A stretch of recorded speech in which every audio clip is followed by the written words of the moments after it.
Hi, my name is Joanie Eisinger. Welcome to my channel.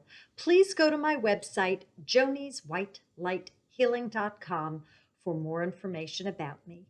I provide sessions for folks who would like readings and healings, both in person as well as Skype, phone, FaceTime, and Facebook video. You can reach me through my website for a session. You could find me on Facebook. Please like my Joanie's White Light Healing fan page, and if you'd like to friend me, message me and tell me how you found me, because I do not friend strangers. You could find me on SoundCloud, Twitter, and LinkedIn. You could find me here on YouTube.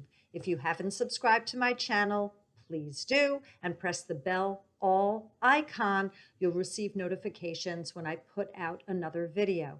Like and share, and please comment below if you like the video. I love hearing what you thought of what I put out. Also, if you have any requests, and this video is a request, please comment under any video and I will find it. If it's video worthy, I will do it. I bring in the highest of Christ-like consciousness, meaning the ones who have had the enlightenment. I bring in archangels and angels, ascended masters, departed ones and guides, elementals, consciousnesses, and star beings. There are no timestamps on this video. Today is January 22 of 2021. If you watch it on another day outside of this time-stamped day, Spirit knows who is watching and when. So if it resonates, great. And if it doesn't, I suggest shelving it, because you might have an aha moment at another day. So with that being said, I was asked to do kind of like a follow-up on the horse communication and dog communication videos I recently did. And it would be called How to Better Connect with Your Pets. So I put a Post-it up on my screen and took a few notes. So I think you'll find it maybe interesting. I have never had a pet, yet I communicate with all animals, and flying ones and creepy crawlies and the ones in the aquatics and all living beings. I believe that I'm able to do this because I embrace the concept that we are all one, and that we all are interconnected and have a voice. So maybe I'm an old soul, maybe I'm a healer at heart, but when you put it all together, this is where I'm at. So I've never had a pet. I have had no interest in having a pet. And maybe the fact that I'm an animal communicator and healer is, I'm going back. Maybe the reason why I never had a pet was so that I could be a very clear communicator, where I might not have had any issues in this lifetime with vets or having to put an animal down or worries. Don't know, because there are other animal communicators that do have pets and they're clear channels as well. But I don't know, there's some darn reason for this. So I took a few notes here. First thing I'd like to say is there's no difference between you and me, that we're all hardwired the same way. So if you're having difficulty communicating, connecting with your pet, it could be because there are blocks and fear. It could be other lifetimes of negative karma. Maybe you were an animal and went through things, and maybe you have worries now as an owner, as a master. It could be that you abused animals, or you were abused as an animal. Could be that for some reason you inherited a pet and you don't want it now, or its behavior changed, or you have disappointment about the experience. There are so many reasons why you might not be connecting. So if you own a pet and you feel that it's not a good match, I highly suggest that you give it up for adoption and find someone to take your animal. There's no reason for you to be living with an animal that you don't want to be with, because they sense that, and it's really a win-win when you separate. There is no losing here. It's only a win. Neglect and abuse, or even just the discontent, anything of the sort where you do not want to be with your animal, with your pet anymore, is a sign that the chapter's done and that you don't need to do this. And all you need to do is ask yourself, what can I learn from this?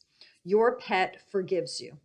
and your pet would be delighted to separate from you if it is not meant for the two of you to be together any longer. Okay. So for those of you who are with your beloveds, the first thing that I would suggest is that you take a look at their behaviors, get to know what they're doing. Do they slink? Do they twist? Do they jump? Do they stretch? Do they frolic? Do they sneak? Do they hide? Do they jump? Look at the behaviors and get to know your animal. They are very alive. They are speaking through their behaviors, and every animal is a separate soul, is different. Can't say all dogs are alike, or all labs are alike, or all small dogs are alike, or all big cats are the same.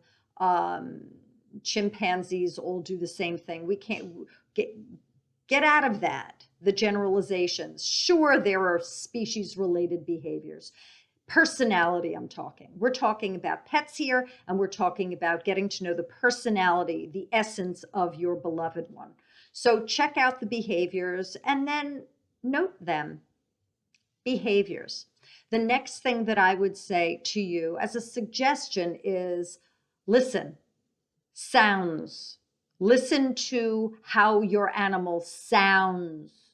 They could be purrs, they could be hisses, they could be tweets, they could be barks, they could be groans.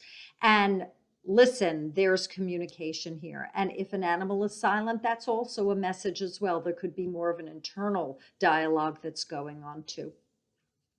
You might also check out the connection between the behaviors and the sounds. That if there's silence and then an eye bug out with a deep pause, there's something to that. So behaviors, sounds, and the combination of the two.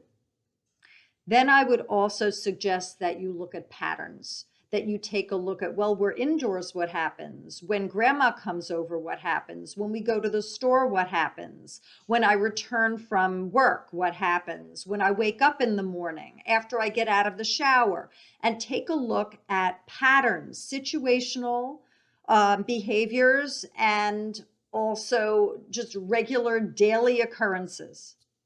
Okay, these are things that you keep in mind. Now, some of you are parents to children and others aren't. So for those of you who also have children, you could still have them in your home, or they could be grown.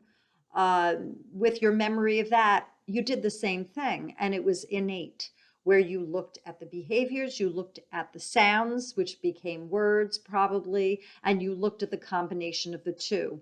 Then you started noticing, well, when we're here, this happens. When I do this, that happens.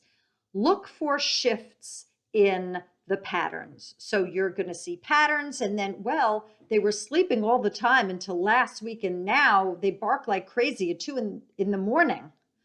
So look for the changes and keep track of that. Now, you know when your beloved pet needs you. I believe that as an owner, you would know that. Now, if you are neglecting yourself, you might be neglecting your pet. Oftentimes that's the case.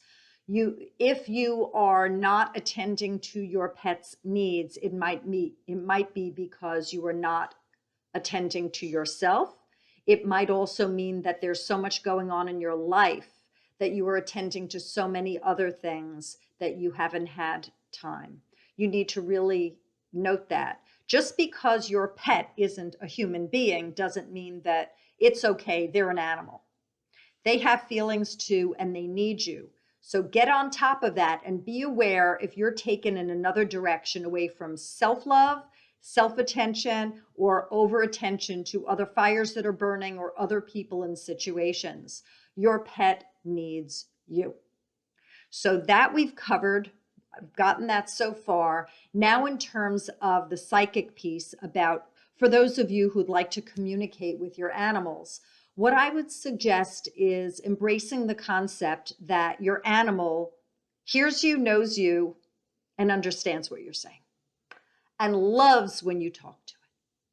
And when you talk to it from a loving place, that's wonderful. When you are taking out your stuff on them, that isn't okay, and that is incurring negative karma. Chatting with your beloved pet, fabulous. I have gone in many, many times. Every time the pet understands everything that the owner is saying. Okay, so if you embrace that concept, what about the reverse? That you can understand what they're saying. So that's taking a leap, right? We aren't told that in school. We're not told that by reading the paper. But I'm out here. I'm in metaphysical land, and this is what I've channeled. This is what I've experienced. So if you embrace the concept that you can understand your pet, you can open up the channel. And I would say open up your crown chakra, and that is the energy center at the top of your head, which connects you with all that is. Put white light protection around yourself. Call upon only the highest of Christ's light, meaning the highest energies. And then you put out the intention that you are, in fact, going to hear and understand what your pet is telling you. Now, you could do it with a question. What do you have to tell me? Or you could just be quiet and just listen. If you believe that it's possible to hear your pet, you will.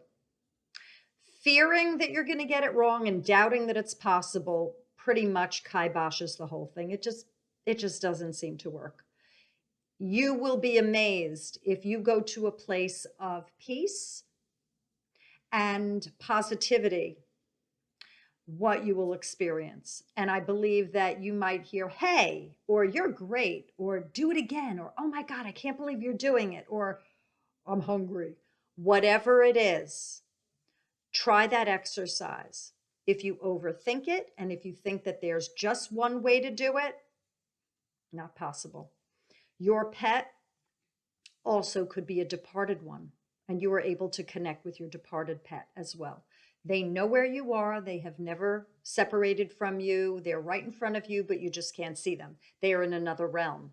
And that you can do the same exercise, and you can say, hey, or you could go get still and open up, whichever way, whether you say, hey, and you open up, or you just are quiet and open up. I believe that you could hear something, see something in your mind's eye, your third eye. You could know something. You could get a download of knowing. You could smell something, taste something, feel something, and or mix of all of these clairs, these divine senses. There are 6 of them. Clairvoyance is the seeing. Clairaudience is the hearing. Clairsentience is the feeling.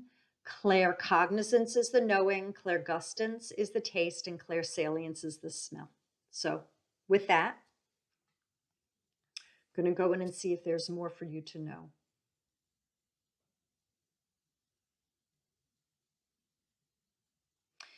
If you don't know what to do, you need to go to a vet. If you don't know what to do, if there's a health-related issue, an emergency, you know what to do. You've done this before.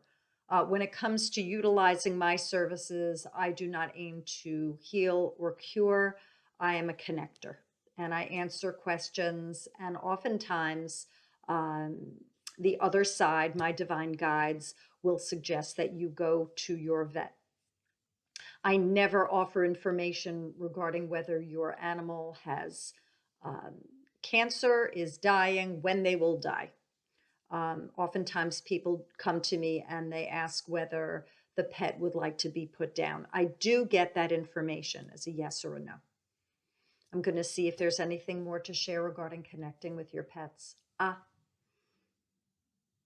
Pets are here to assist you, and you are here to assist them. They are a very, very high vibration. They keep it simple. We complicate things. So it's easier for a soul, a human soul, to go and become an animal because they simplify it, than for an animal soul to become a human. So you're going to, as a psychic, you're going to see more of those incarnations where a person becomes an animal than the incarnations when a pet becomes a human. We complicate things. Be the highest version of yourself that you can be and work on your stuff. You will be a better owner for your pet. You also are role modeling how to be the best version of a soul for that animal. So if they have a behavior issue, a sleep issue, an eating issue, and you're slovenly overeating, you're not exercising, you might have an animal that's confused. They might end up with a lot of slovenly types of behavior, or they might get even uncomfortable and anxious, and they might even be trying to get you revved to be the best version of yourself. Whatever the case, you have to do your work, and your animal picks up on your energy.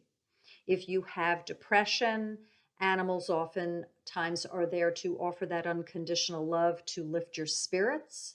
If you have rage and anger, it's very important for you to separate that, because your animal's going to pick up on it. They might go into a fear state and they might become depressed. Just like a human being, pets pick up on your behavior. Despite their having unconditional love, it doesn't mean that your energy doesn't go to them, and it doesn't mean that they like it.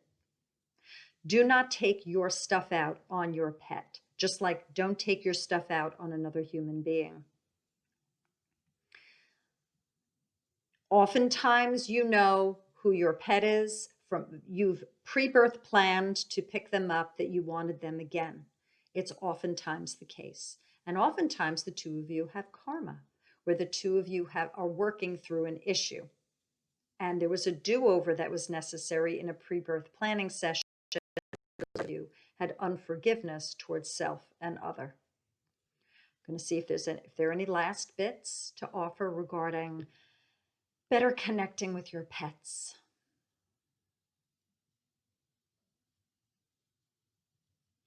Well, Spirit gives me that they know you intimately, and they know you better than you can imagine. They really are deep inside of you in every nook and cranny, and they appreciate all that you do for them. And I get spoiling an animal is not balanced, just as you would not spoil a human being. The over-attention, the over-adulation is not appropriate. That an animal looks for balance the way a human being does as well. Even if you don't have any other pets or any other children, or you miss your children, or you miss a partner or a friend, to spoil another soul is pushing on them. It's the exorbitance and the over anything tips the scales in a direction that a pet won't understand, and they could end up with behaviors and attitudes as a result. They could make conclusions about who they are that is a grandiose delusion, thinking that they're superior because their master told them. Yes, I do believe that when the veil is put over us, that there is a veil that is put over the animals as well. There are animal communicators that I have read, I've read their stuff. I've seen YouTubes where they don't believe that animals incur karma. Well, in my experience with doing channeling, I pick up on other lifetimes where karma was incurred, and I can't say that that's a figment of my imagination. I didn't ask for this, and I haven't had a pet, and that's the info I get. And then when forgiveness work is done, oftentimes the master shares that there's a shift in behavior. So with all of that being said, I hope that this brief YouTube assists you, and I'm wishing you well on your path. Enjoy your pet, no matter how grand or how bitsy it is. And if you need me for services, please feel free to reach out. My website, again, is jonieswhitelighealing.com. Bye, y'all.